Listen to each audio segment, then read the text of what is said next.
Welcome everyone to the planning board meeting for the 19th of January, 2022. Let me see if I can get this to advance.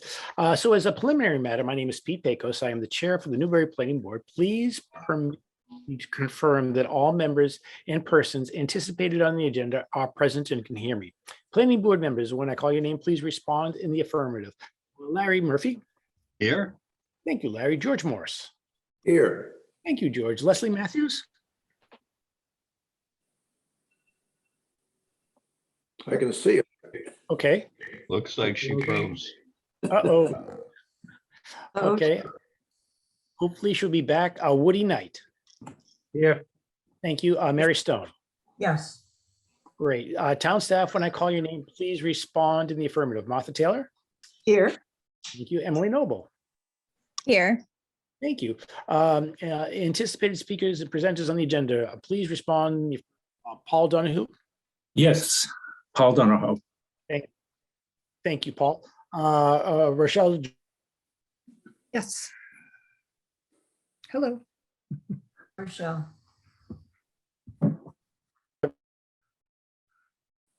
Oh, it looks like the chairman. Okay. That's frozen. Did I? Yes, you froze. I could be frozen, but can you still hear me? Yeah, we can hear you. Okay. You have Leslie back now too. Okay, great. I'll continue. Tom Woodruff. Woodruff here, yes. There he is. Thank you, Tom. And Tom Z. Here. Thank you.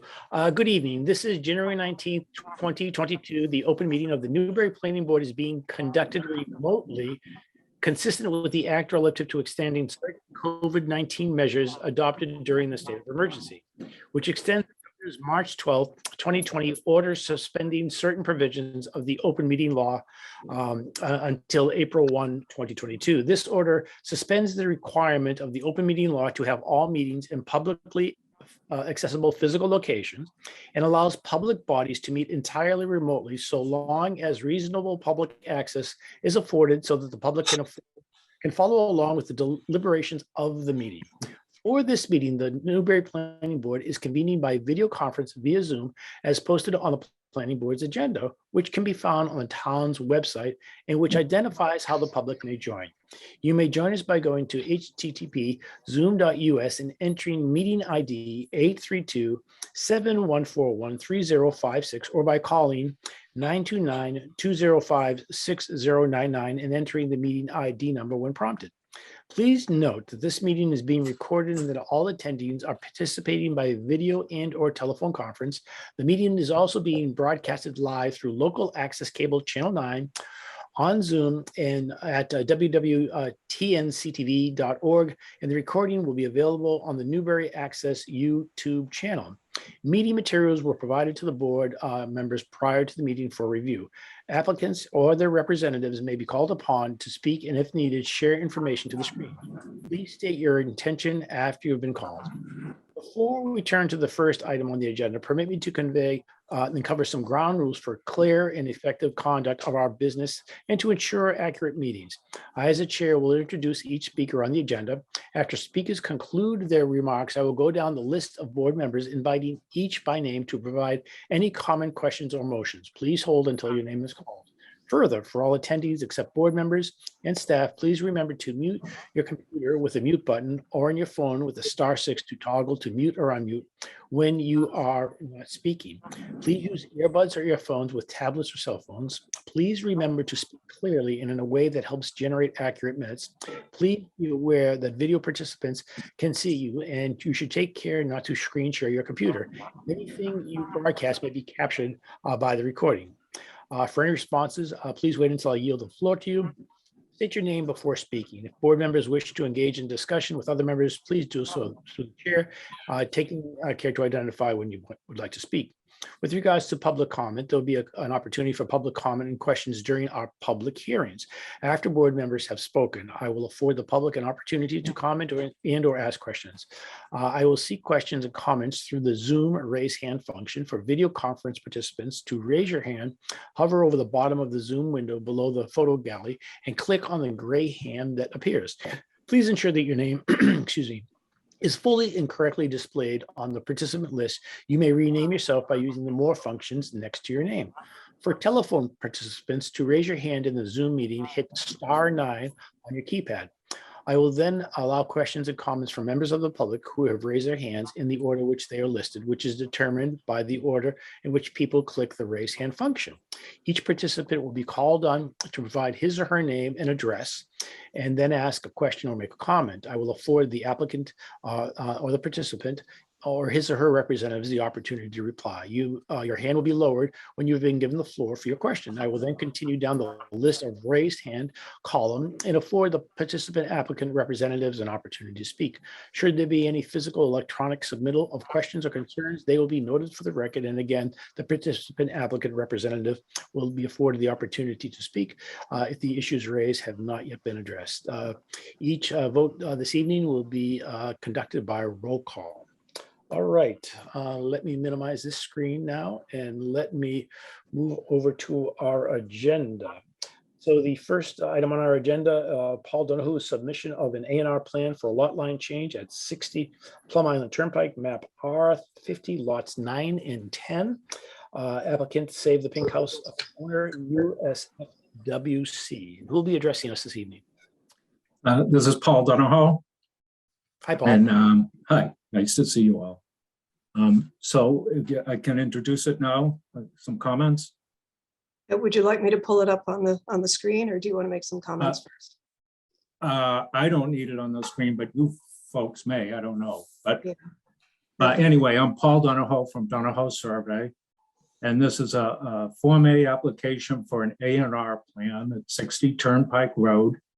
The owner is the United States of America, and it's managed by U.S. Fish and Wildlife. And the applicant is Support the Pink House Incorporated.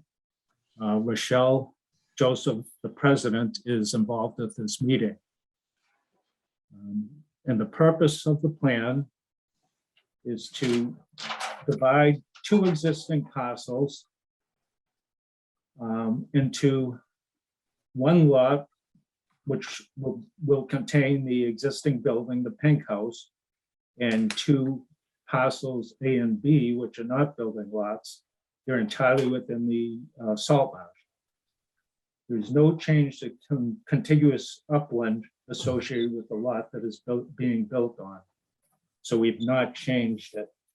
Now, lot 1 meets all of the dimensional requirements except the requirement for 32,000 square feet of contiguous upland outside of the ACEC zone.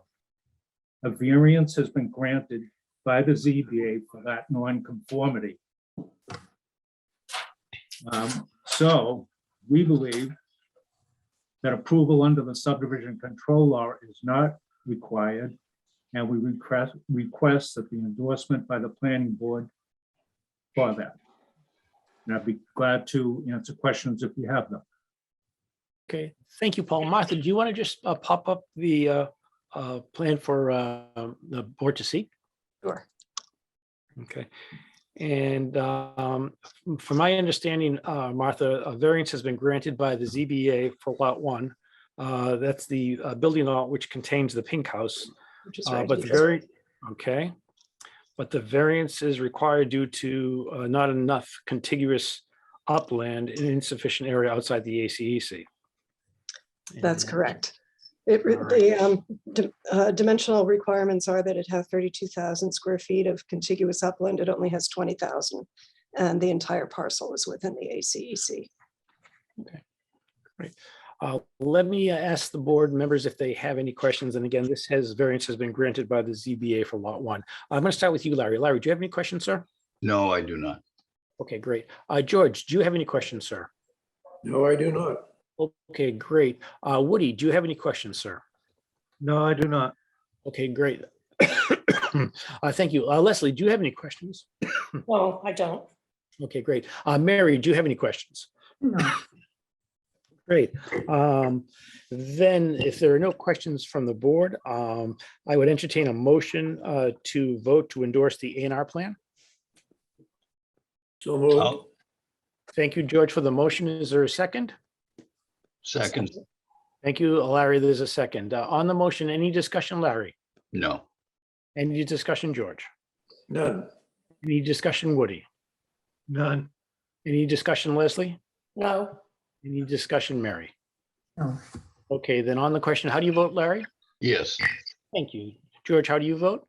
Yes. Thank you, George. Woody, how do you vote? Yes. Thank you, Woody. Leslie, how do you vote? Yes. Thank you, Leslie. Mary, how do you feel? Yes. Wonderful, and the chair is in favor as well. Very good. Martha, is there anything else we need to do with this item of business? No. So we'll just need to arrange a time for you to come and sign the Mylar and the plans in the Form A. And once that's done, we'll give the Mylar back to Rochelle as the applicant, and it will get recorded at the registry. And this is another step in the whole process of. Wonderful, perfect. Well, we think, Rochelle, we want to thank you for your efforts. Did you want to say anything to the board before we? Yes, I just wanted to say that I'm here, but so is the rest of the Support the Pink House Board, Kelly Page, Sandy Tilton, Allison Odell, and Jeff Ackley. And we just, on behalf of all of us, we wanted to thank you very much. We've been working on this a very long time on behalf of the community. And so we're thrilled to have another step under our belt. So thank you. I want to let you know that the planning board appreciates all of your efforts and all of your team involved. Thank you. Thank you. And thank you, Paul. Thank you. All right. That being the case, we have two public, excuse me, two public hearings that will be starting at 7:15. Do we have any quick reports that we could give between now and then? Leslie, do you have anything for the select board? The select board had 3 executive sessions last week, one concerning professional fire department. One was a complaint for open meeting violations. And well, actually 1 and 2 were basically together. And let's see, the Newbury, the fire department and the police station, and pursuant to discuss the strategy with respect to the collaboration of bargaining. And the minutes on all 3 subject matters were voted in favor. And other than that, it was mostly business licenses. Okay. Okay. Thank you, Leslie, very much. Larry, do you have anything from ZBA? Yeah, the ZBA is meeting tomorrow night with their regular monthly meeting. They have several public hearings. There's a special permit hearing for 8 12th Street on the island, and also a special permit and variance for 2 to 4 40th Street on Plum Island. Also, other items on the agenda will be a discussion of whether or not they're going to move from in-person to virtual meetings in view of this COVID situation. And lastly, there's also an agenda item to discuss a joint meeting between the ZBA and the planning board to talk about zoning changes, as we've previously discussed at our meetings. So that's about it. Wonderful, Larry. Thank you for Thanks, carrying Larry. the message with regards to the board meeting together. Thank you. Okay. Let's see. Conservation, we're going to be having a special meeting tomorrow afternoon, then I can report to you more after that. Any other committee reports? Am I missing anything? MVPC, the commissioners meeting Yes. is tomorrow. So. Okay. All right. Very good. Very good. I think we're coming very close to the 7:15 hour, maybe within 30 seconds. So I'm going to start the process we have a new public hearing. It's going to be application for a modification of a previously approved site plan, the Governor's Academy, Parker River Environmental Studies Building, 313 Newburyport Turnpike, map R15 lot 11. The applicant owner is Governor's Academy. Leslie, I think you're going to need to read the public hearing notice. And I think Martha's going to pop it on the screen for you. Yes, I am. Hold on just a second.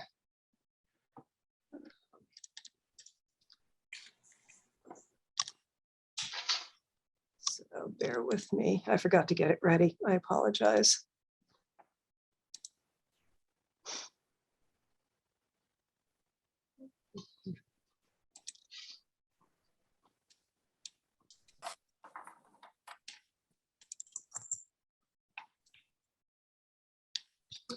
Are you able to see that?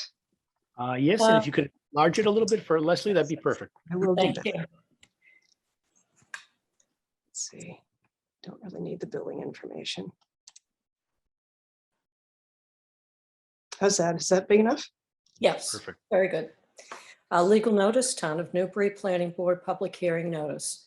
Residents of the Town of Newbury and other interested persons, please note that on Wednesday, January 19th, 2022 at 7:15 p.m., the Newbury Planning Board will hold an online virtual public hearing via Zoom to consider an application submitted by the Governor's Academy, 1 Elm Street, Byfield, Mass. For modification to a previously approved site plan for the Parker River Environmental Studies Building on property located at the Governor's Academy campus at 313 Newburyport Turnpike, map R15, lot 11, in the Residential Agricultural District.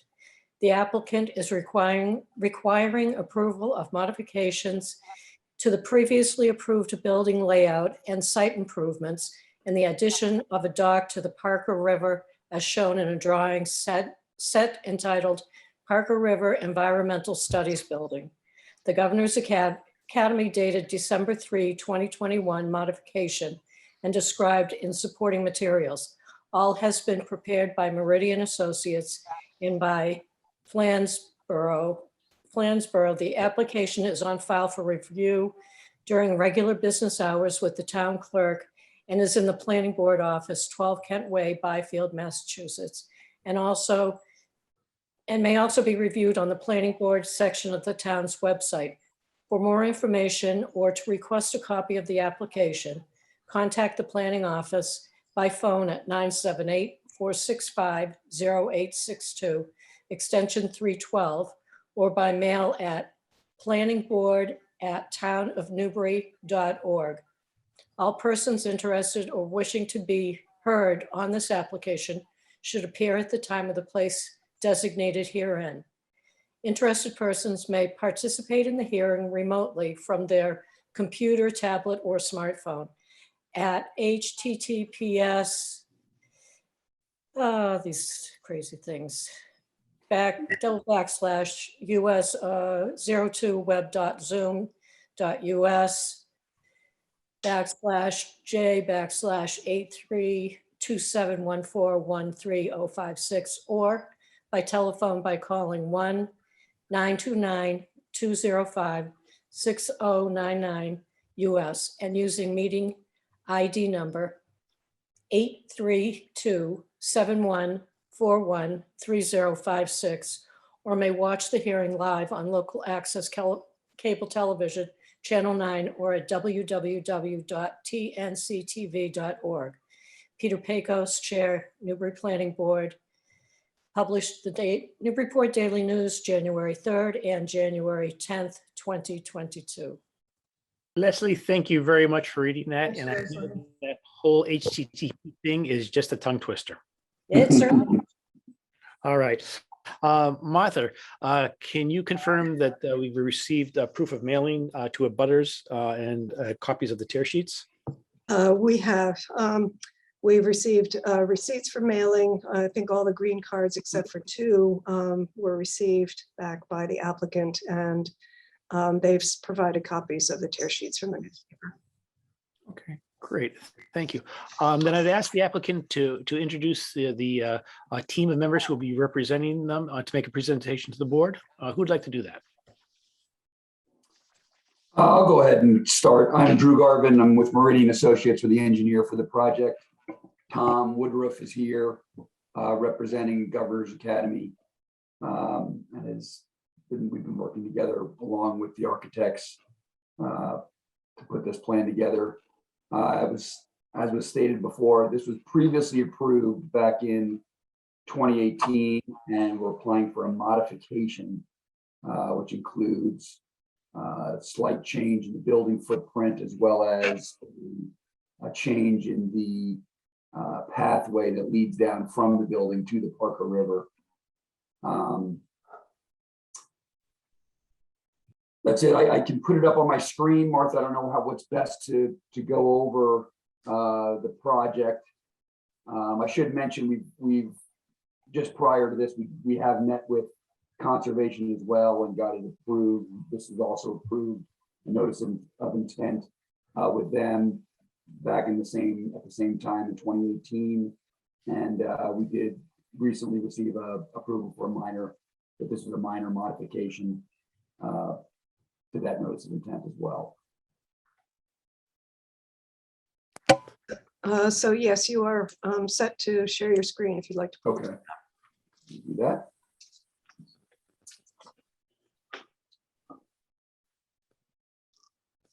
Is that visible? Yes, Can- might help if you could enlarge it a little bit. Sure.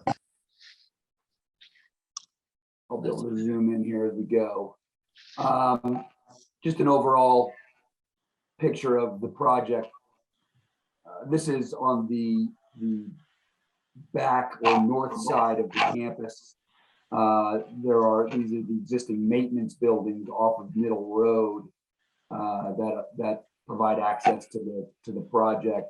Parker River is just off the top of the page up here.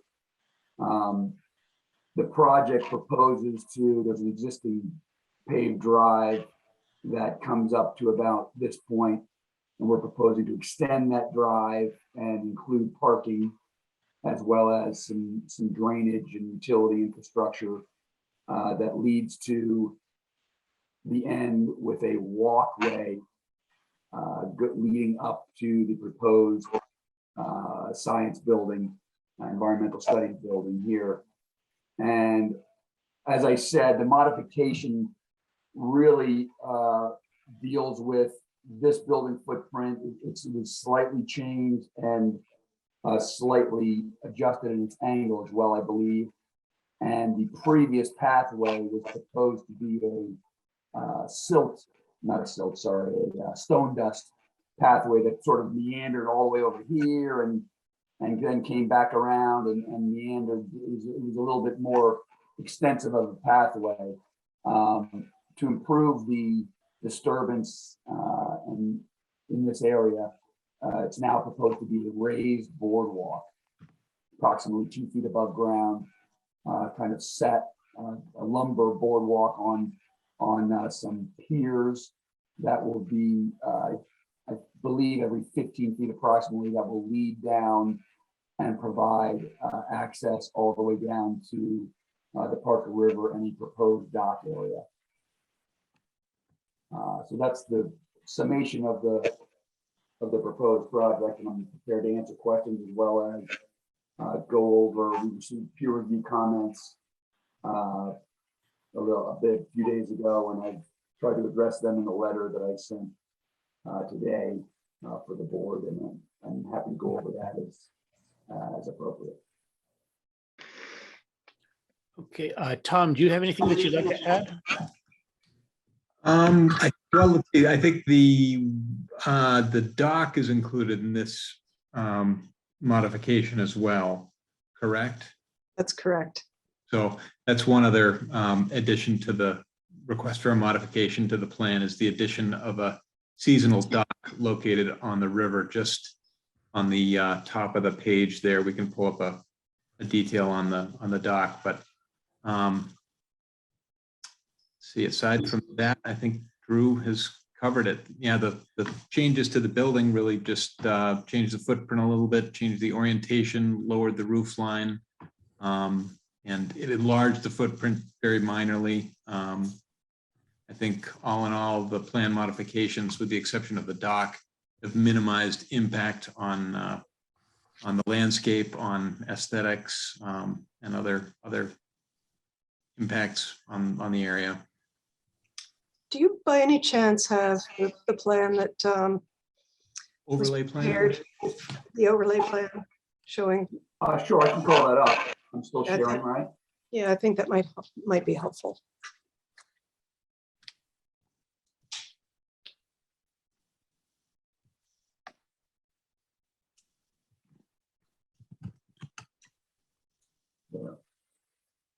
So as you can see, the proposed drive extension and walkway really haven't changed.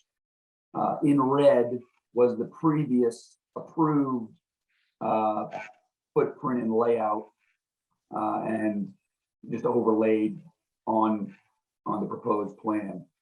You can see the building was slightly cocked a little bit, so I don't know, it's about 10 degrees. We altered that, and you see the footprint.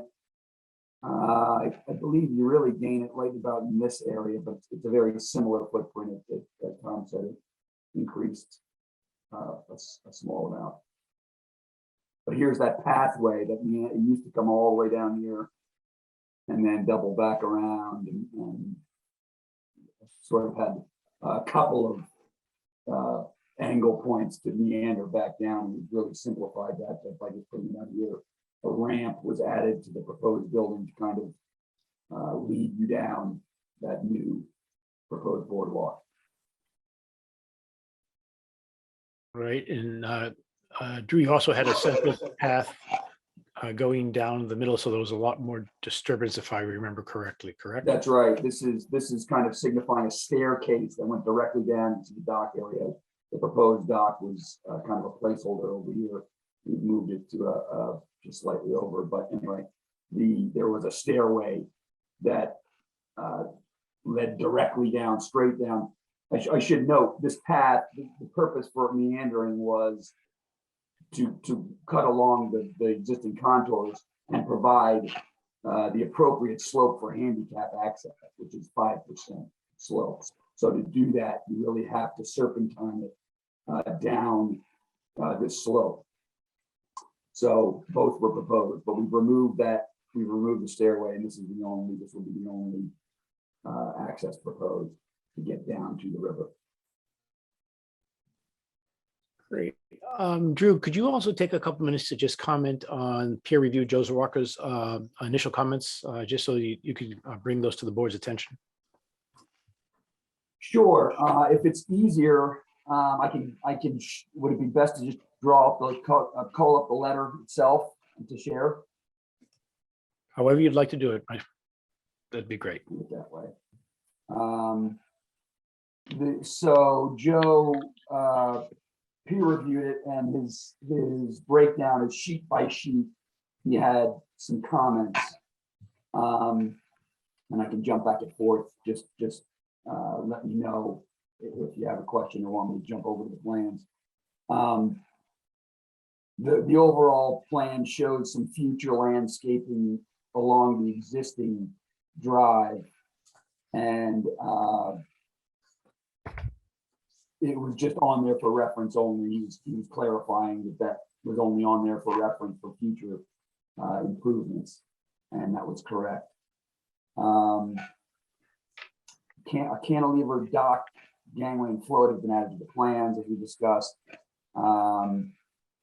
He was concerned of the beginning of the dock has, and I'll jump over to it, has a concrete footing of sorts that kind of anchors the dock. The dock is a floating dock, but this anchors the initial dock. So there's this concrete footing here, and he was concerned getting equipment down there to set that concrete right here. And there is this existing gravel path that could service, a regular truck, which is, and a small trailer, which is all we envision being necessary for that concrete. It's not a lot of concrete, it's just for this footing. So we could have the truck access off of Middle Road. That access where it goes all the way over to Middle Road here, and they could drive up and kind of provide a little staging area here. But no, there will be no heavy construction vehicle, concrete trucks, or large excavators or anything coming up this pathway. And this will come up later in the comments as well. But he also brought up the same question for this dock, for the boardwalk. And the answer will be the same, that we can just have a regular truck and trailer if necessary, kind of come up that driveway to provide lumber and the equipment necessary. That was the cover sheet. Layout materials plan. The vertical curb around the proposed parking should be identified as granite or concrete. It will be granite. We just labeled it as vertical curb. We didn't put the material, so we will.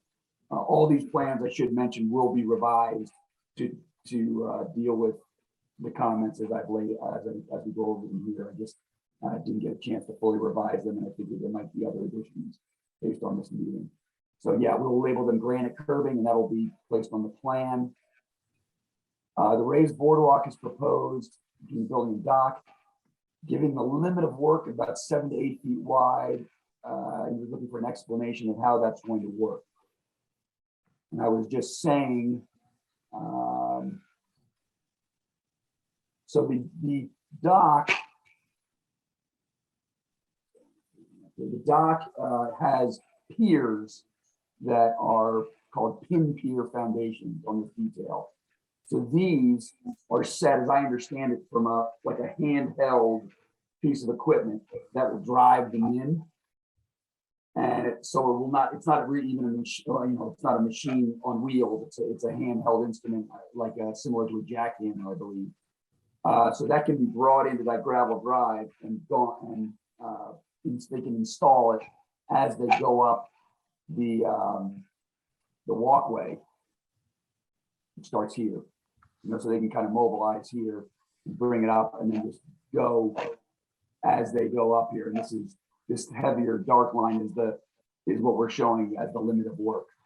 So he was questioning whether that was too narrow, and I give or take a foot, I don't think it is. I think based on how I understand this is going to be installed, I think it'll be fine for that purpose. And then once the piers are installed, you just cut them off to the appropriate height and start framing the lumber and the boardwalk going up the boardwalk, the walkway.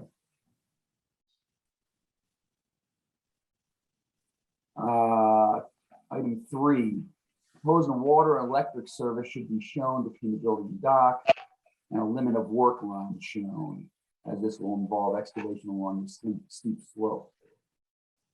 So these comments were for the limit layout and materials plan, which they're not shown, but they are shown on the grading drainage and utilities plan. However, I did, my mistake, I did not put a limit of work trench, corridor on each side of those. I don't, I will add this to the revised plans. One of my response comments was, and forgive me, my dog is about to bark from my wife coming home. These are not going to be, even though it's a water line, it's basically a water service into the Parker River to get that water up into the environmental studies building and provide the electricity also to service those pumps and whatnot, the equipment to have that happen. They are not, it is not like a standard water line, is the reason I go over this. So it's going to be a shallow trench for both these electric and water services, as opposed to a 4 or 5 foot depth for a standard water line. So that won't be necessary, and that should limit the disturbance. But those plans will be updated to show that limit of work. The board may want snow storage area to be depicted on the plan. We foresee that being in this area. It was not noted, but I will put a note on there. There's an existing sort of earth pile material area, as you can see in light writing right here, which is just off what will be the existing curbing framing the parking lot. This will be a good spot to place for plenty of snow storage along here. So that's probably where the majority will be dealt with. Again, they've been using this area, so this snow storage is already taken care of. I don't think they have any problems with the existing maintenance buildings and the snow that accumulates there. So I don't think for this additional area, we should have more than enough room to support that. Drew, before you move on to the next, to the Sure. C3 sheet, there was a comment about the width of the relocated pathway close to the river. I think as shown it's maybe 4 feet and the existing Yes. path is 6 to 8. We hadn't had a chance to discuss that, but I think it was a fair point that we would want to maintain, as closely as possible, the existing width of the pathway on the relocated pathway, because it's an active cross-country running race path and needs to be, enough width for a few people to be running at the same time. So that little section with the 4.5% max and This section here. yep, and to the east, right there, I think we could increase to at least 6 feet. We'll have to, play with the grades a little bit, but I think that's something. No, I don't think that'll be a problem. I mean, yeah, we'll have to provide that additional couple feet of shoulder. I think Martha, you brought up in an email that questioning whether this was a step, and it is not. It is just a CAD demarcation of we kind of had it as one. This was one path, and then we had this spur off of it. There is no step here, so that won't be an issue. Okay, But yeah, yeah, there's no issue in widening that at all. okay, yeah, I was curious about that just because it was shown as a dashed line in other places where it Yeah, met, so. and I'll probably eliminate the line when I revise the plan. There's no real reason for it to be there. It's just a CAD. Any more questions before I continue into the next plan? I think we can continue. Thank you. All right. So the grading drainage utility plan. The proposed sewer main between sanitary manhole 1 and 2 has a bend. Changes in direction should only occur at manhole. And that is a good point.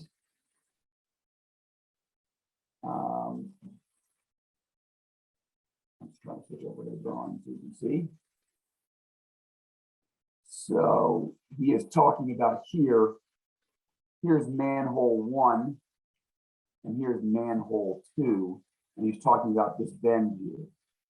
And I believe we had this configured a little differently, and it just was never corrected. So what I'm planning to do on the revised plan is basically have this be a straight run all the way down. And on his another comment that will come up, he talks about this line, there's existing drainage lines that are here. And he's talking about possible conflicts with these crossings. So when I realign this, it'll be a straight line and the sewer manhole will be somewhere up here and just cross the drain line once here. And that will not be a conflict when I set the elevation and then still service into the building, in the middle of this building. So that will be, that'll be corrected on the revised plan. It should not be an issue. 2 fire hydrants are shown on the plan, about 100 feet apart, which is unusual. And I actually was able to dig up our original notes from when we met with Martha and the conservation agent and the fire department and Department of Public Works. And what the fire chief requested, or the fire department representative requested, was they did want, so here's the first hydrant. They wanted 1 hydrant within 50 feet of the building. And I should note while I added, this whole pathway, this grid is it's hard to see probably on the screen, but here is the stone dust path. And then there's this grid hatching, which is a kind of a geogrid structure that is going to provide fire truck access, just skirting the ground to allow the fire truck to approach right up to the building. And the fire department wanted that 1 hydrant at least 50 feet from the building. And I think all we had proposed was 1 at the end of the drive here, and they wanted us to keep that one as well. So they requested both. So we're holding those for the fire department to collect.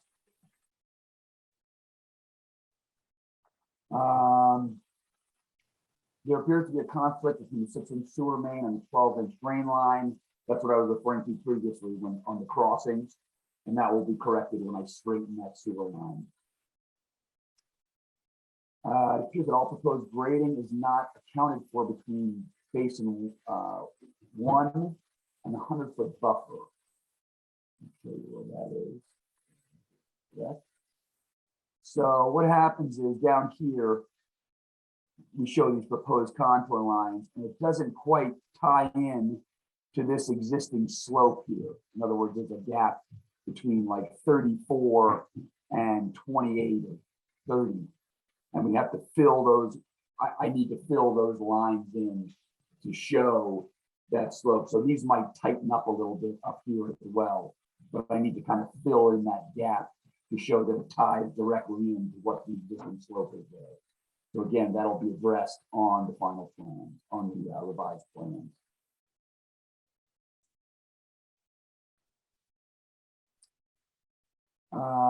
It appears that substantial ledge removal will be required to accommodate the installation of utilities. Will this be done with hammering or drilling and blasting? We anticipated just hammering will be necessary for the utilities. It shouldn't be an issue in the existing roadway, but there will be some going up that. I think specifically concern would be in this area, where this symbol represents ledge that's visible. So I think this is the area where he's concerned. So, you know, the cable line, electric line, those are all shallow. The water line will need to be deeper, but we just intend to hammer those directly in the trench where it's going to be laid, so we can kind of specify that and not a wholesale blasting.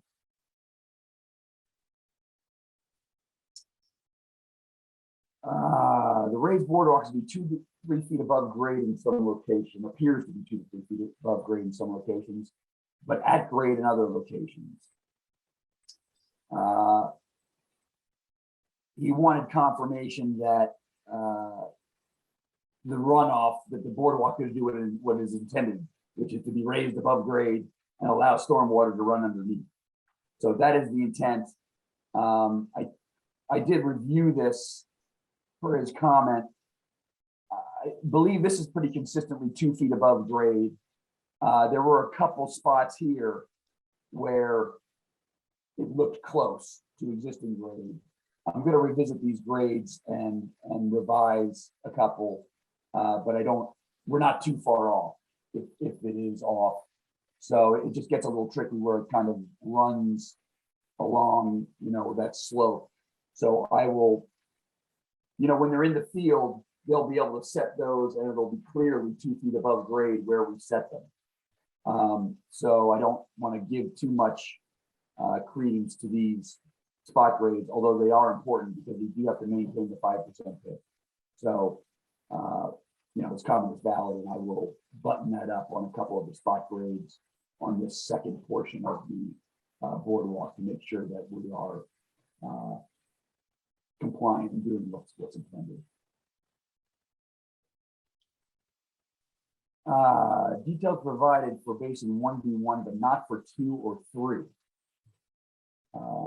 Details should be provided as typical to help with the construction and for compliance of the policy. So what he's talking about, I will jump around. There's 3 IB, stands for infiltration basin.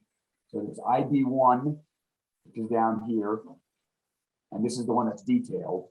And the reason this is, you can see it's a bigger one. I'll point them all out first. Here's detention basin 2 and IB3.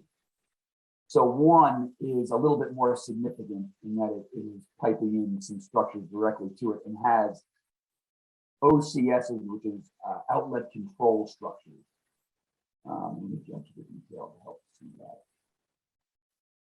So those are detailed because these structures have orifices and grates and, you know, have been designed to provide outlet for certain storms and certain elevations. So the other, it's significant on this basin in particular. On the other basins, they're really just spillways. In other words, so this is IB2. The roof run, this is only capturing the roof runoff from the proposed building. And it'll be captured here. And when it meets a certain elevation, it will be, it'll provide an overflow spillway from the stone spillway, which will then be swaled to the third basin. And in a significant storm, these are all designed to meet the 100-year storms. But if for some reason there's a significant storm above and beyond that, and this one were to overflow, there are spillways provided to allow for that relief. So I didn't detail that. I will put at least some sort of generic spillway detail and reference those elevations for this utility drawing to be consistent. So we're happy to do that on the revised plan set. A second to jump back.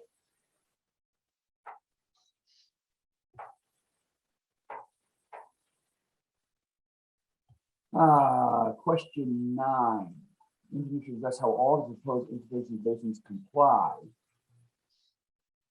So the spillway, he's mentioned this a couple times. Again, to be clear, these basins were approved back in 2018. They do comply with the policy. I didn't get into a diatribe of chapter and verse of how they comply. He didn't, he wasn't really itemizing the issue per se. So these basins all comply with the stormwater policy as far as size and sizing for the storms and infiltration and relief as far as spillways and outlet control structures. So as far as I know, everything complies. He does mention in the next comment that we should provide maintenance for basins 2 and 3 up by the building. So this obviously, basin 1 has access from the existing and proposed drives all around it. We did not designate access to these basins for maintenance purposes. The most logical would be coming up this existing drive and coming up. You can see the slope is even fairly not as steep in this area.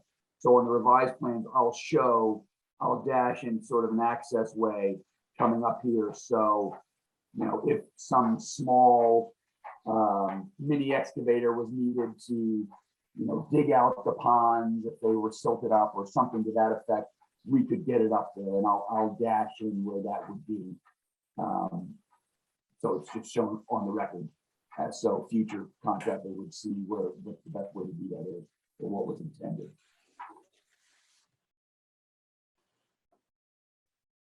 Any questions on that sheet before I move on to the next one? I think you can. Thank you. Okay. Sheet 4 is the lighting and landscape plan. Relative to the infiltration basin, the policy states never plant trees or shrubs in the basin. Plan calls for 16 shrubs in basin IB2. The engineer should address this issue. So the basin that he's referring to is this one, and we do propose plants in there. By the letter of the law, in the infiltration basins in the policy do not want plants in there. There are other management systems to treat the runoff, one being a rain garden. And that really was what this was intended to be, is more of a decorative rain garden. Again, rain gardens are typically shallow, which this is, and this is only capturing the roof runoff. So just for both aesthetic purposes as well as additional treatment, we propose this as a rain garden type structure to provide the infiltration for that runoff from the roof, which is we've done many times, and it's perfectly acceptable. In fact, preferred. I did look up that rain garden in the policy, stormwater management policy. And it does, in fact, also indicate that it's preferred in areas of critical areas where we are with the river. So I think it's appropriate for this use. The plant schedule lists 6 trees, but they do not appear located on the plan. We did remove a couple of trees, a few trees from the original approval. And I thought I updated the table, but there must have been some left. So I will update that accordingly. Street and pedestrian lights are shown on the plan, but no details are provided. Tom just said that the architect has provided these just this week. So we can forward those to the board for their review as well. I don't know if you have anything to add on the lighting, Tom. Let me just go to the plan. It's really these are 3 lighting lights type of, just pedestrian type lights for the walkway to go up to the building, and the rest of the lighting I assume would be like wall pack systems on the building. Yep, that's exactly right. I think there's a 4th pole light at the right there. Yeah, right there, Drew. There's 1 street light at the proposed parking. So that's all the lighting we're talking about. And again, we'll provide these details of the architect spec them. But I don't anticipate lighting being an issue on the campus. There's really no one nearby that I don't think the light will spill over at all to any abutters, even to the neighboring buildings on campus. To be honest with you, it's a pretty isolated area. So it'll be shining away from the river as well. So I don't anticipate any issues with that. Proposed legend has an existing for existing trees to remain within the limit of work. But sheet C3 shows grading changes around many of these trees. Engineers should address how these can be both protected and graded at the same time. So I'm going to go to, this came up in conservation as well. And as I said, we just met with them recently. And I provided them and forwarded to Martha today a revised plan called the site preparation plan. And while it doesn't show the building, it shows the limit of work. So I think you can kind of see where it's going to go. I neglected to have the silt sock shown on the downhill slope of the boardwalk, which I've since added. That's really the main revision to this plan, as well as some erosion control on the downhill slope on this side where the where the proposed walkway and the work will be going up here, the proposed building, and then the boardwalk. So that's all been added as is appropriate. I believe what he's talking about is, so here's the symbols where existing trees to remain and be protected, and you kind of put a big circle around it. Well, that's not how they're going to be protected. It will be much tighter to the trunk. And on this revision, I also added this note, install silt sock downhill of the proposed raised boardwalk work and incorporate and coordinate with tree protection. So again, in the field, this silt sock might wrap around these trees, might come up and wrap around this tree and then go around, and the tree will still be protected. But it'll be on a, I didn't document every nook and cranny running along this line. It'll be much easier in the field to walk through that and see where that will, how those will be coordinated and intermeshed. So I think there's enough notes on there to address it that needs to be protected, both for the trees and for the boardwalk, and it can be done at the same time.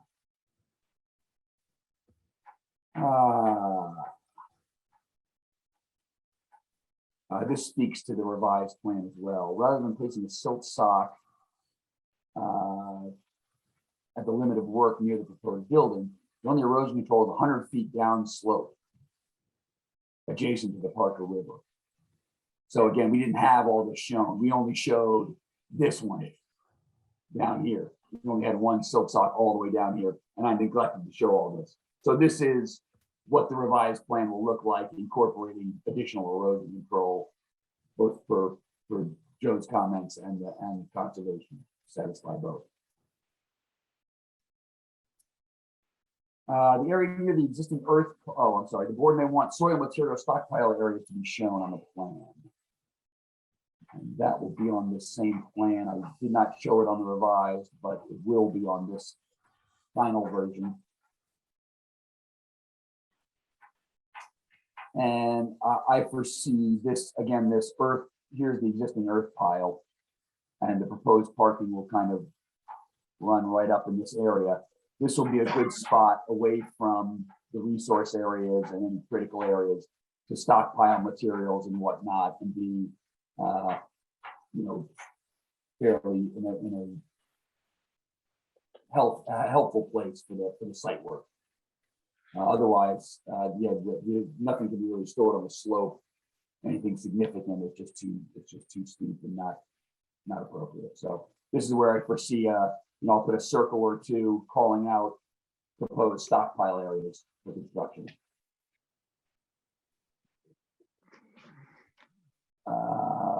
The drainage report should be stamped and signed by a professional engineer, as would be typical.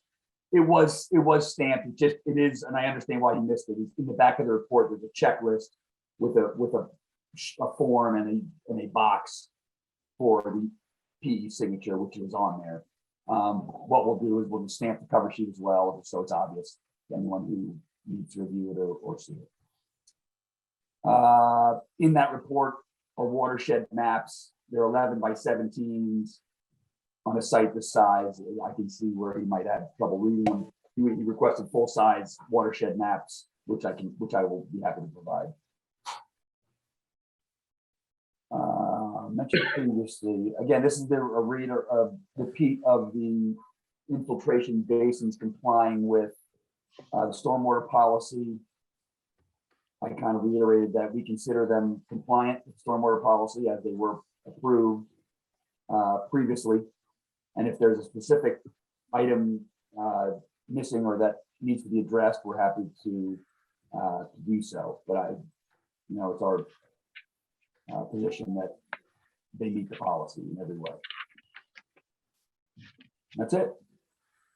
All right, Drew, thank you very much for that kind of detailed run through. This again, board, this will be going back to Joe's Walker for his review and additional comments of the comments that Drew made today. So with that being said, I'd like to run down and see if the board members have any initial comments or questions. So Larry, I'm going to start with you, sir. Do you have any initial questions or comments? I don't have any questions. As far as comments go, I think it looks to me like a very worthwhile project. And I think if, as long as the peer reviewer can be satisfied, I think they're in good shape. Okay, thank you, Larry. Appreciate that. George, sir, do you have any questions or comments? Yeah, I know questions by comments. So Drew, thank you very much for your nice presentation. It's very complete. You're welcome. Thank you, George. Woody, do you have any initial questions or comments? No, I don't. Okay, thank you, Woody. Leslie, do you have any initial questions or comments? They're just more like a clarification for my own understanding. As far as the walkway and the construction, is that going to interfere with any wildlife, their habitat down there? And the second would be the lights. Are they going to be run by electricity, or will be being a environmental study building? Will they be solar? First question is, there is a portion of the project right near the river that is a critical area. The boardwalk is not in that area, but it is clearly in the riverfront area, not necessarily a habitat, but so it'll be in the riverfront area, the best as I can answer that question. The lighting right now, second question, is proposed to run on electricity. I think solar was discussed, but I don't think that we went that route, Tom, right? Yeah, we're actually, I mean, sorry to interrupt, we are working on fundraising to provide solar power from the roofs on our maintenance buildings. The roof on this building will be pretty shaded by sort of on the north side of ledge, a tree covered ledge. But we're currently working with some hopeful fundraising to provide solar power, solar panels on the 2 existing maintenance buildings that would, backfeed this building and provide electricity. Thank you. For that great presentation. Thank you, Leslie. And Mary, do you have any initial questions or comments? No, it was a good presentation, Drew. Thank you. I think it's a really great thing that they took the stairs out, because that is anathema to people who can't do stairs. And so that gives access to those who need a ramp. So thank you. That was very thoughtful. Yeah, I think it's a good improvement. Thank you, Mary. I just have 2 quick questions. Tom, the lighting would be dark sky compliant, is that correct? I can verify that, I believe so, but Yeah. I do. That's usually how we go nowadays. It's dark sky. Yeah, I have not seen the architect's lighting specs, but I know on every project I've done for the last few years, we've gone that way. So I have no doubt. Because the board definitely leans towards that type of an approach. And Martha, the rain garden design in critical areas, had you heard of that before? I had not, so that's something that we can have Joe address. Okay, cool. All right, great. Those are my 2 questions and comments. Martha, I just want to make sure, have we received any comments from any town departments, boards yet? No, I haven't received anything. Okay, have we received any public comments? No. Okay, then at this time, I'd like to open it up to the public to see if there's anyone out there that would like to comment this. And I'm first going to ask if there's anyone in the public that would like to speak in favor of this project or this application. I'm not seeing any hands. Oh, I see a hand, Martha. I'll let you. Yeah, Doreen Packer. Doreen, if you want to do a name and address for us, and the floor will be yours. You need to unmute. Thank you.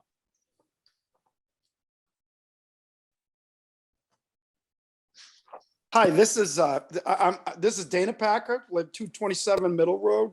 Doreen is right here beside me, and we are in a butter. And I do have a dock on the Packer River, right down the river from this project, and I am for the project.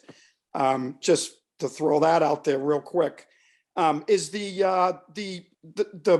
pilings for the permanent portion of the dock, is the Army Corps of Engineers involved with that? Go ahead, Tom. Yep, so we've submitted a notice of construction to the Army Corps of Engineers. And I believe, I haven't heard any comments back, and I believe their 30-day review period is just about up. But to be clear, there's no fixed portion of the dock in navigable waters. The float itself will be anchored, and the only fixed portion of the dock will be that the pier that's outside of the ACEC line, the elevation 10 line that Drew sort of went over. That footing there is the only fixed portion that will be on land. Right. I'm not an expert, and but I do own a dock on the Packer River, and I don't believe the town has the authority to approve that type of footing for a permanent, even I understand it's above the high tide line, and I understand those rules. I don't think the town has the authority to approve those footings without the Army Corps of Engineers being involved. No, I think you're right. And we submitted a notice of construction to the Army Corps in mid December. So I think you're right. And we're just waiting for their final approval. Okay. Thank you. It's kind of funny, the briefing, I brought up a whole bunch of more questions.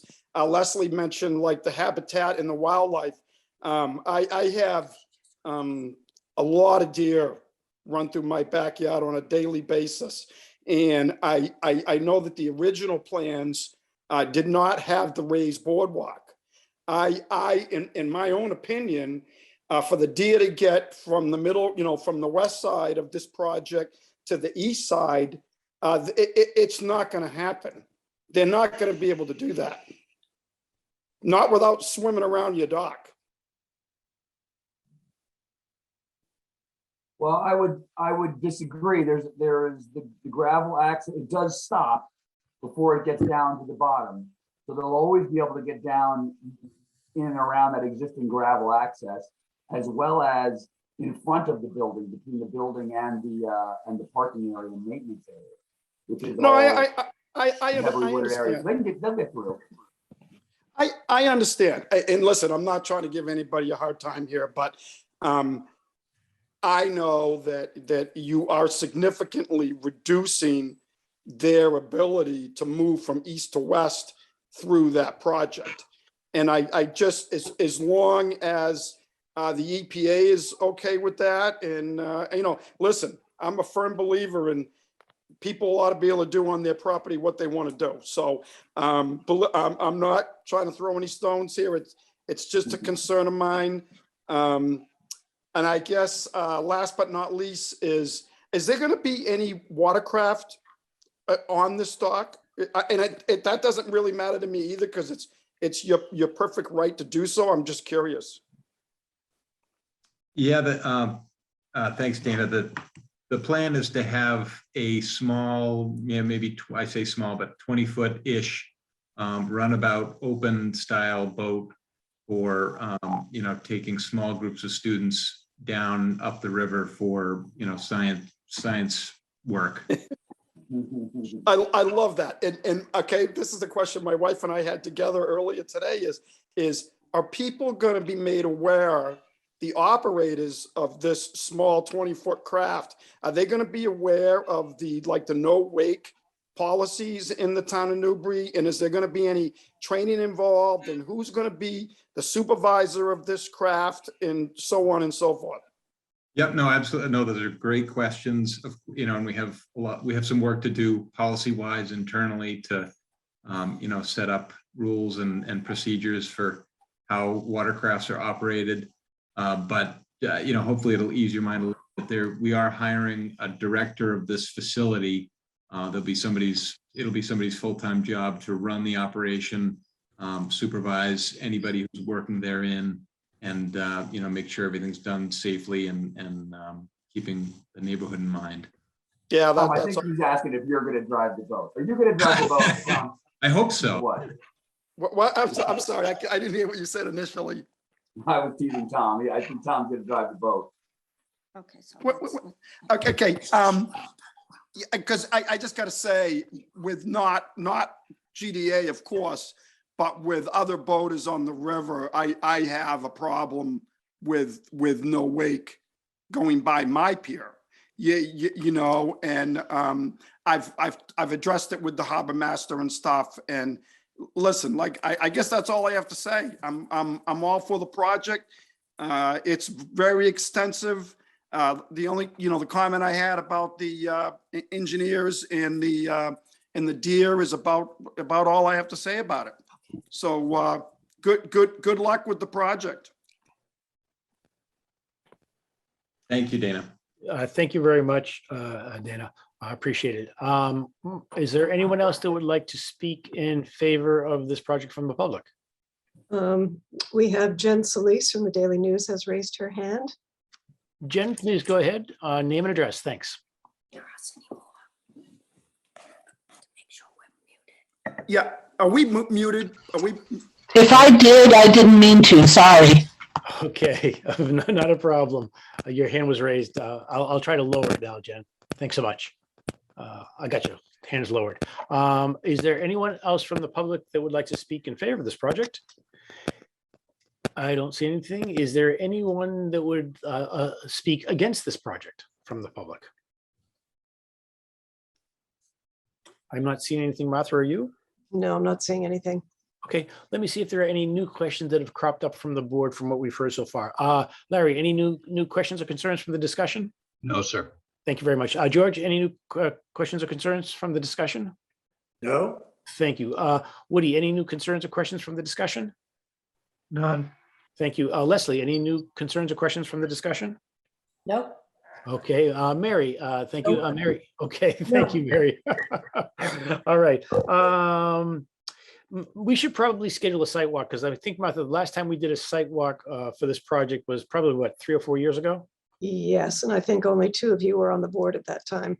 Okay, so let's take a look at our calendars, folks. Now, we're looking for a nice tropical day. Do we want to do mid-May, guys? Before the mosquitoes come out? No, just kidding. Let's take a look at our calendars and see what we have available. So our next hearing, if we're going to, I would imagine we're going to be continuing this, would be in a couple weeks. Is there an opportunity for us to schedule something between now and then? I'm going to first start, Martha, with your availability, and then I'm going to poll the board. All right. Any day next week except for, well, I'll say Tuesday, Wednesday, or Thursday of next week. So, It's not, Thursday's not great, or else Monday the 31st or February the 1st. okay, so we're either Monday, the 24th, or, Yeah, Monday the 24th is out. okay, Monday, the 24th is out. Okay. All righty. Tuesday, Wednesday, Thursday are also out. Did I hear that? No, Tuesday, Wednesday, and Thursday are good. Thursday is a little complicated. Okay, so my hearing is completely askew. My apologies, folks. So we're looking at Tuesday, Wednesday, and possibly Thursday of next week. Leslie, I know Tuesdays are bad for you, so that gives us Wednesday, Thursday. I feel like I'm doing, let's make a deal. Okay, we have Wednesday, Thursday, Thursday. Okay, Larry, is a Wednesday or a third? I just want clarification on the Thursday, Martha. Thursday, morning's bad for me. I could do afternoon. Okay, afternoon on Thursday or Wednesday during the day. Larry, how's that looking for you? Either of those work for me. Okay, beautiful. George, how do those look for you? I don't take sidewalks, Peter. That's right. Sorry, my old guy brain. Sorry. Leslie, Either one looks good. beautiful. Woody, Either one looks good to me. okay. Mary, You can do Thursday, I'll be in Boston, so Okay. it looks like the only option. Wednesday. All right. So Wednesday, folks, let's look at Wednesday, the 26th, and let's see if anybody has anything on their calendars. Do we want to consider maybe like a high nooner? We might have some sunshine by then, if it's not a snow day. Want to try Wednesday, the 26th at noontime? Good, it's good for me. Okay, It works for me. wonderful. Tom and Drew, does that work on your end? Okay, thumbs are up. You'll make that work, Okay, yeah. and so just to confirm, we'll be scheduling a site walk for Wednesday, the 26th at 12 o'clock. Now, can I ask, I know we did this previously, and I know there's a lot of new members of the board. Are you looking for something to be out there? You need, a couple of building corner references? What is it that you would like to see as reference points? Sure. Martha, in the past, we did have some building references, correct? I think so. I think it would certainly be helpful to do that. It'd probably just be 4 outer corners, just kind of the big box. I wouldn't have every Yeah. left angle, but at least cite where the building would be, and maybe even a couple of flags where the boardwalk would go as well, just to kind of. Right, with Yeah, a, I was going to suggest if you can delineate that a little bit in some way, that would be helpful. so we know where the hard surface will be. And I don't know if you're going to be able to do any sort of visual for where the boardwalk would go, because there might be, might be too difficult to do that. But maybe the I'll just hang endpoint. some flags. I'll try to hang some flags and some trees, and you can at least maybe see the sight line of it, Yep, and then where the dock would be, just so people could get a kind of a visual from up above to down below. I think that'd be very, very helpful. I don't think we're going to hang any balloons, though. Okay, were you there for that one? That was fun. No. especially with the cold weather. Okay, wonderful.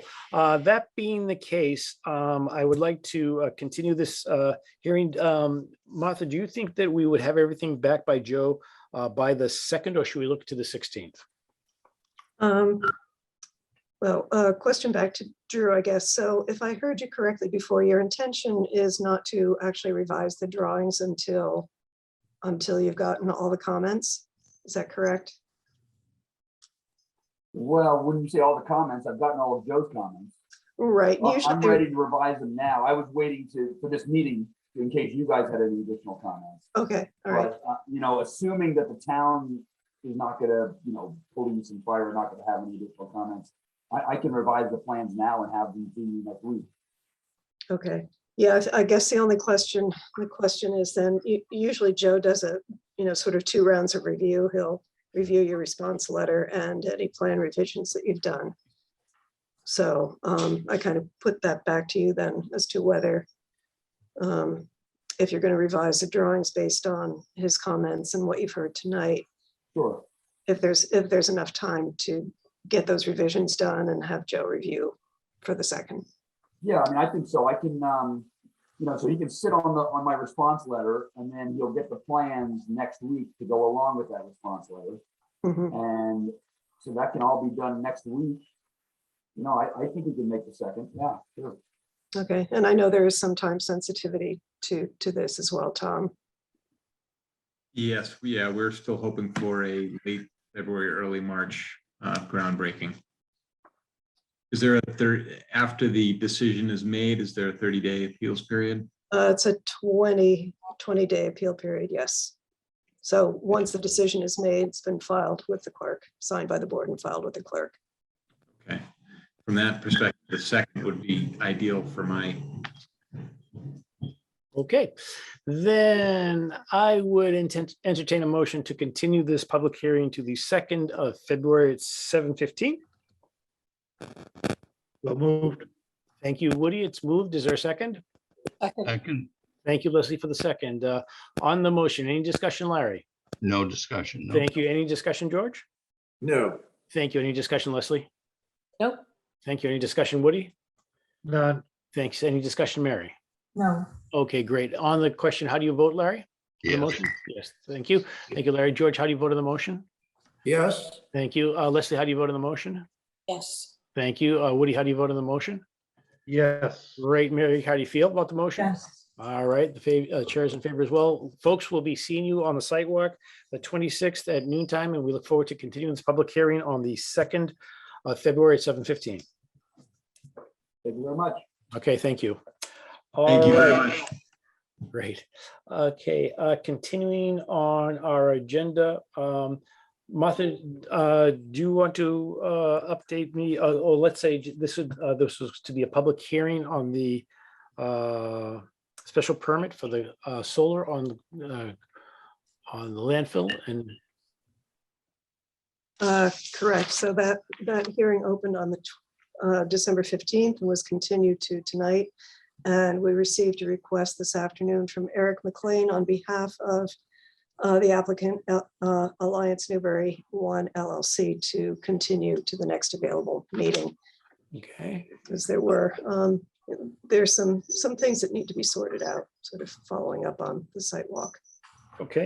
That being the case, we won't have any discussion tonight about this special permit.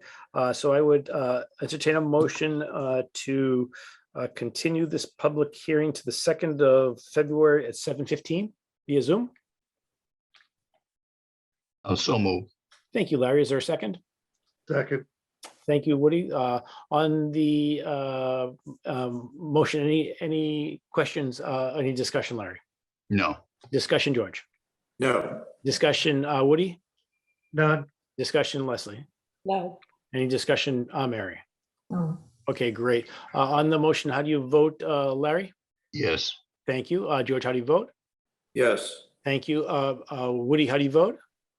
Yes. Thank you, Leslie. How do you vote? Yes. Wonderful. And Mary, how do you feel? yes. Wonderful. Chair is in favor as well. So we will continue this to the 2nd of February, 7:15. Wonderful.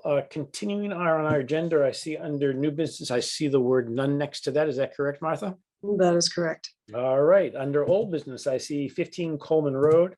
We've got a couple things with this. I think Tom is here. So let's see where we begin with this.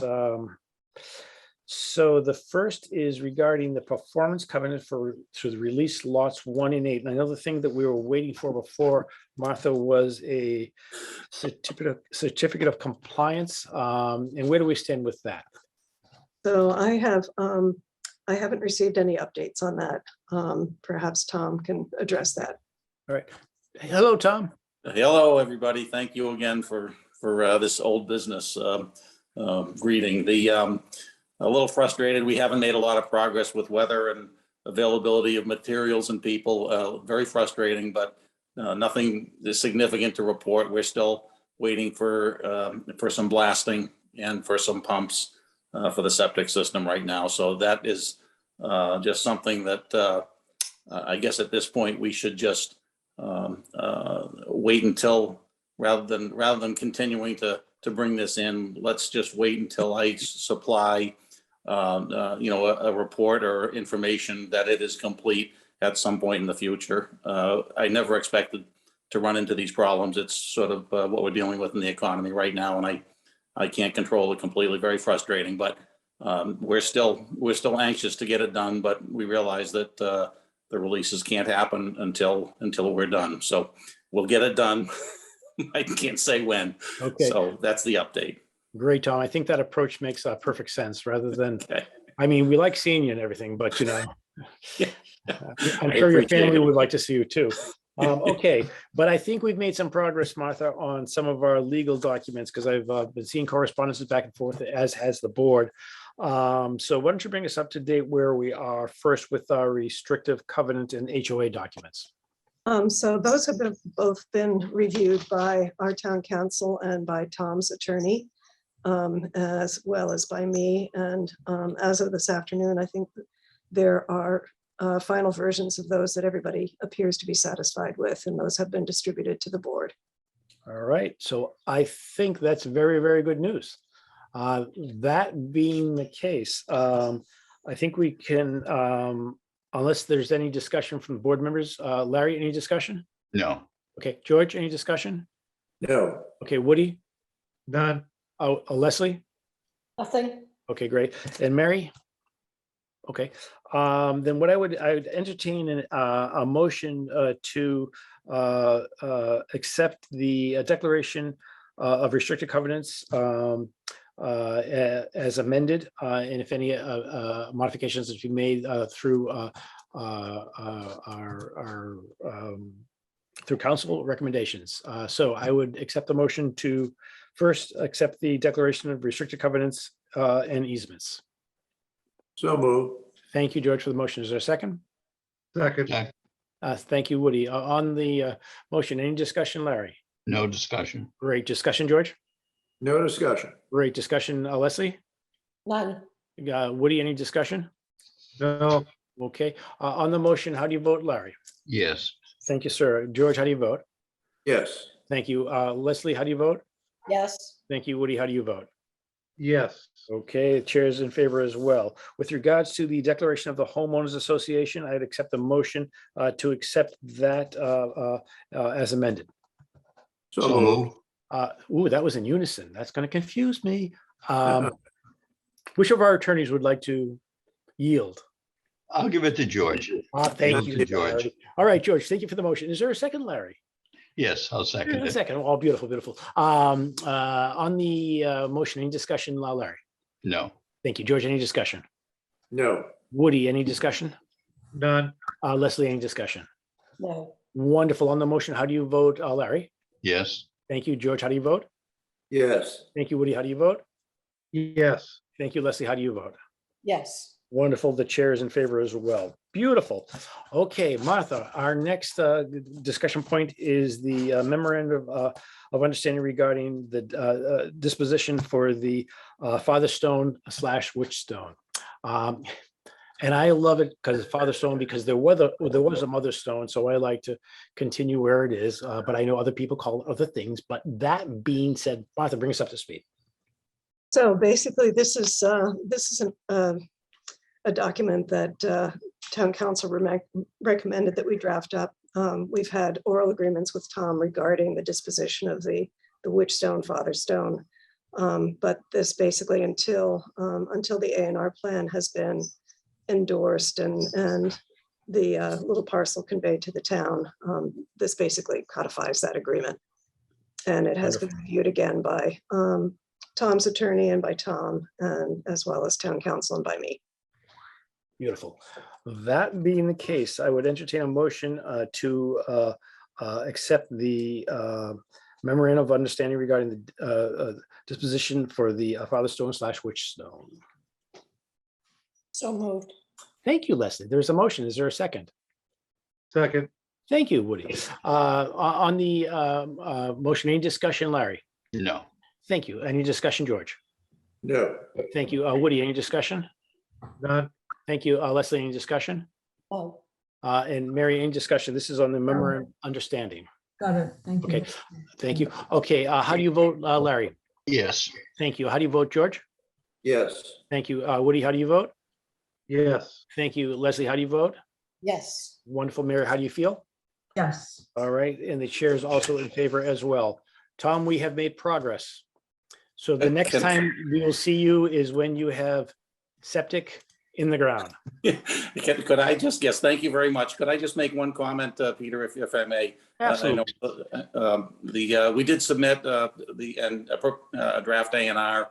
The surveyor submitted that pursuant to what we had shown at the last meeting, which has an access connection point directly out to Fieldstone Lane for maintenance and everything. So that's in hand. Unless there's some issues with that, then that's available for review and eventual endorsement.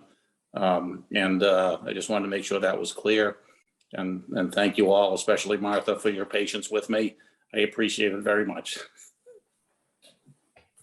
All right. Any comments or concerns, Martha?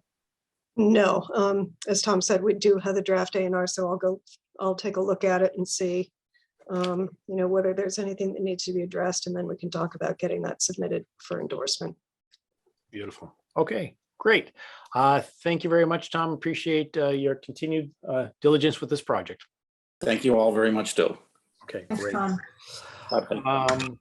All right, let's see. Next on our agenda, we have the proposed discussions for amendments and zoning amendments. So Martha, I was not able to attend the wireless work group. Could you please bring the board up to speed on the progress? Sure. Yes, George. I'll be leaving the building. Thank you very much, George. We appreciate your participation tonight. Thank you. Thanks, Bye, George. George. Good night. Hi, George. Okay. So we had a work group meeting last week on the wireless communications, and anybody else who was there, please feel free to jump in. So Leslie, Woody, and Mary were there.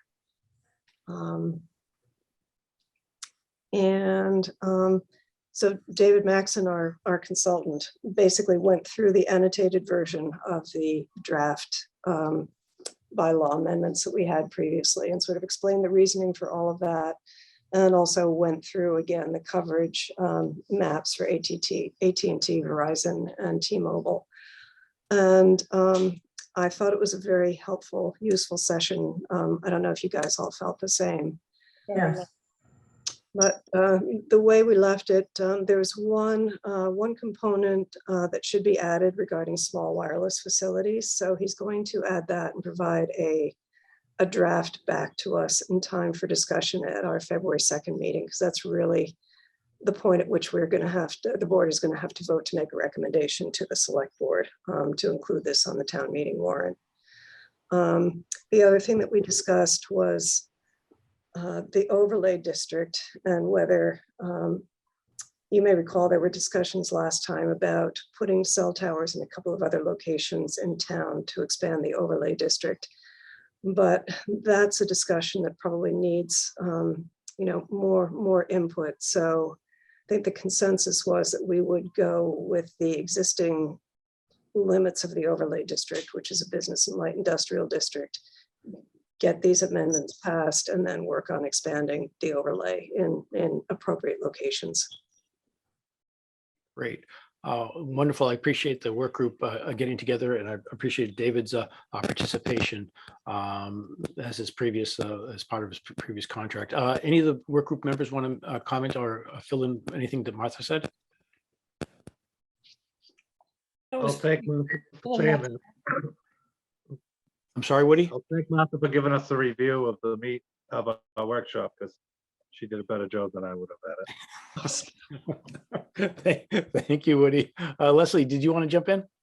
Oh, no, her summation of that was perfect. Okay, beautiful. Mary? I thought David was terrific. Yeah. Very helpful. I think we're very fortunate to have him involved in this project and the fact that He's he's into it. You said we were into it, so he's into it. Yeah. He was into it before. That's great when you have a consultant. We're all on the same page. So we look forward to getting that together and hopefully having that draft for our next meeting. Yes, Yeah. that's a goal. I mean, I think even if we don't, the language for the zoning amendment doesn't need to be finalized by the time it's referred to the select board, but if we can have something that's pretty well fleshed out, I think that will be helpful. Perfect. That makes good sense. I'm glad we're bringing this to the select board. Perfect. Yep. Okay. With regards to the inclusionary zoning bylaw, Martha. So we have not had another meeting of that work group. I think when we had left it before, everybody was going to review the materials that we had. In the meantime, I actually put a query out on the Mass Planners listserv to other planners to see how they have dealt with it, if they have any bylaws that they might recommend that they thought were particularly effective, or ones that seem to be problematic for various reasons. And I got a number of additional bylaws, which I will send out to everybody, as well as some information regarding trusts, affordable housing trusts. Middleton, for example, is in the process of putting together an affordable housing trust bylaw to go before town meeting. And this is prior to putting an inclusionary zoning bylaw before town meeting. So I came away from all of this new information with the thought that this may not be quite as straightforward as we had thought it might be, and that consideration needs to go into sort of how to structure it, whether there's a way we can get an affordable housing trust put together. It was recommended that we think seriously about our, percentages, what the triggers are. So, I'm concerned about trying to put something forward for the Springtown meeting that hasn't really been fully thought through, but that's just my feeling. Okay. Larry, I know this has always been a concern of yours that the trust probably needs to be the foundation to which we build then upon. And I think that's what Martha's finding in the research that's being done now as well. Yeah, no, that's absolutely correct, Pete. I thought maybe we're putting the cart before the horse. And Martha, in Middleton's case, they're working on the trust. Do they have a housing authority? And is it necessary to have a housing authority in order for the trust to be an effective and workable document? Do you have any sense of that? Well, I think you need to have somebody who's going to administer the trust, whether it's a housing authority or some other entity. It seems like there's probably some additional staff involved in doing that. I haven't gone through their draft trust in detail to see if there's some other component that they're proposing to put together, like the housing authority. But it's going to require a budget, whichever way you go. I mean, there's going to be some cost involved to the town. Yeah. I mean, somebody's got, Administrative costs. yeah, somebody's got to administer the funds. And You want another job? Did you just volunteer, Larry? Did I hear that? Early retirement volunteer program? I was tongue in cheek, Martha. give it to the finance department. There you go. Okay. So, All right, so it looks like, this is all good discussion. This is the whole intention of what we're doing here is we're gathering information, trying to see the best direction to go in, and we'll continue along that course, Martha. I think that makes good sense. Yeah, I mean, I think it's definitely, definitely something that we should pursue. It's in the housing production plan. We all know the dire need that we have for affordable housing. And even though this won't make a huge dent, any affordable units will be helpful. But I just feel that it's really important to be thoughtful about it and do it correctly and not rush into it. All right. Any other comments from board members? Martha, did you look at into Ipswich as one of the communities that you? Yeah, actually, I did get some stuff from Ipswich, and thanks for reminding me. I had been told about somebody who'd reached out to Ipswich to provide, basically a forum on housing. As it turned out, it was somebody who was really wanted to talk to Ipswich about this MBTA communities. Oh, that's right. As opposed to, general affordable housing. So I was going to reach out to him to see whether he might, if he's kind of into housing and affordable housing in general, whether we might still be able to get him. But that wasn't his intent when he contacted Ipswich.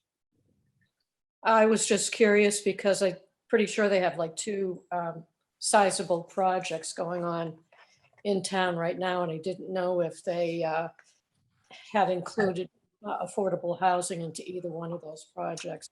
Yeah, it's a good question. I don't know whether they've got any affordable housing, but I do have the bylaw from Ipswich and some other information. So that will be included in the material that I put together for you all. So Thank that you. will supplement all the work that Emily did previously in her research. So Thank you. All right. Okay. Then continuing on, I think we're coming into the planner director report scheduled for 8:50. So do you want to wait until 8:50 to get there, folks, or should we just continue with the agenda? Okay, No, we'll let's continue wait. with the agenda. Go ahead, Mark. we'd have a big gap. There's really not much I want to report on tonight. I will be attending a couple of things. One, the MVPC, their planners meeting for next week is going to be focused on this MBTA communities zoning requirement. So I will have some more information after that. I already attended one webinar. I think maybe for the next meeting or the following meeting, depending on how the agenda looks and obviously based on what the chair thinks would be appropriate, I'd like to send the draft guidelines out to everybody and start to have a discussion about those because feedback is due by March 31st. Yes, please do that. So, and the other MAPC is holding a lunch and learn this coming Friday on 40B, and it's actually being given by our former town council, Paul Haverty. I think it's probably not going to be very much new information from the training that he gave us previously, but I am going to attend just to see if there's anything else. So I will report back on that as well. All right. Well, Thank you. tell Paul hello, and I miss not walking through the woods with him. I will if it's all going to be via Zoom. So if there's an Okay. opportunity, I will. All right, very good. Okay, I don't think we're completely ready for our minutes to be reviewed. So that being the case, does anyone have anything else? No, Okay, then I would entertain a motion. Motion to adjourn? Woody, thank you for the motion to adjourn. Is there a second to the motion? second. Thank you, Leslie, for the second. On the motion, any discussion, Larry? No discussion, no. Thank you. Leslie, discussion? None. Woody, discussion? None. Wonderful, Mary, discussion. No. Beautiful. Larry, how do you vote on the motion? Yes. Thank you. Leslie, how do you vote on the motion? Yes. Woody, how do you vote on the motion? Yes. Thank you. And Yes, sir. Perfect. That being the case, and I thought Woody was going to say, and everybody have a good night. Everybody have a good night. All right, everyone. Everyone, thank you for joining us tonight. Appreciate your participation. And good night. All right, good night. Thanks a lot, guys. Thanks, Martha. Thank you. Everyone.